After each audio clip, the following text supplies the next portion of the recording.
ndo makosheserwo aitwa n'anga dzaigona basa radzo panguva iyoyo. Rimwe zuva pamusha pamusiyiwa pakasvika mukadzi nomurume vaida kushoperwa. Mazita avo vainzi Vachuru naVamhou. Vachuru ndivo vakanga vari murume, Vamhou ari mudzimai wani waVachuru.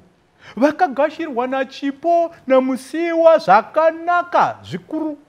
Avo vakanga votogona basa ravo rokuchingamidza vaenzi.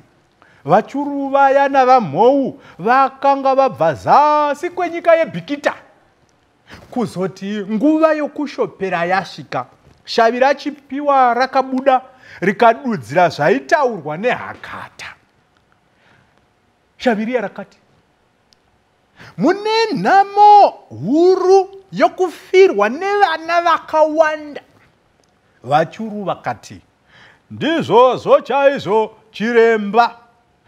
Mumwe mwana wenyu akatizwa naye nebenzi ari karushava, makamushaya zvachose.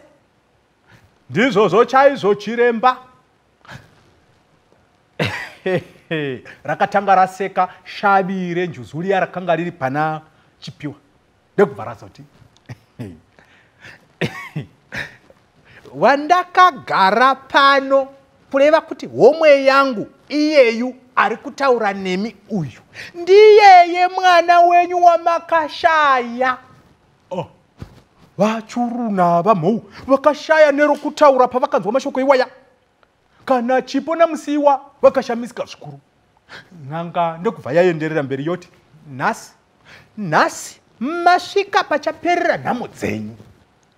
Vachuru naVamhou vakarapwa zvaivanetsa mumhuri yavo zvikapera. Vakazorondedzerwa vakanzwisisa kuti chiremba akanga ari ndiye mwana wavo. Pakazobuda nyaya yokuti voita sei nomwana wavo wavakanga vatorerwa nebenzi ari mucheche. Ivo vaida kutotora chipiwa kuti vaende naye. Izvi zvakarwadza chipo namusiyiwa zvikuru. Vakati, zvino mwana wedu umwe chete ega iyeye otorwa oendwa naye isitogosara nani. Vakachema kuti vasaparadzaniswa nachipiwa wavakanga varera somwana wavo. Kana iyevo chipiwa haana kufarira kuparadzana nachipo namusiyiwa avo vaakanga angokura achiziva kuti ndo vabereki vake uye vaaifarira nokuwirirana navo zvikuru. Asi Vachuru vakarambisisa kuti chipiwa asare. Ivo vaitogunun'una vachiti makore ose aya vaigara vachichema zuva nezuva vachingoshuvira kuti dai vawana mwana wavo. Zvino kana vazomuwana sezvavaita nhasi uno kudai rinova ndo rimwe shoko ravanga vatofambira vachingovhunzawo sezvo vanga vanzwa kuti kune n'anga huru inoziva nokuona chero chiri pasi pebwe. Saka zvavazomuwana mwana wavo vomusiya. Mwoyo wavo wakaramba. Chipiwa akataurira Vachuru naVamhou kuti, imi vabereki vakandizvara nemiwo vabereki vangu vakandirera, musazvitambudza mumwoyo. Mashoko enyu ndaanzwa. Mose munondida, mose munoda kuva neni, munoda kugara neni somwana wenyu. Zvino ndipei chinguva ndigoona kuti ndingazviita sei. Kwechinguva chino ndichasara pano ndichinyatsofunga zvokuita. Uye shavi riri pandiri richandibatsira kuronga nokufunga, richandipa mazano ezvokuita.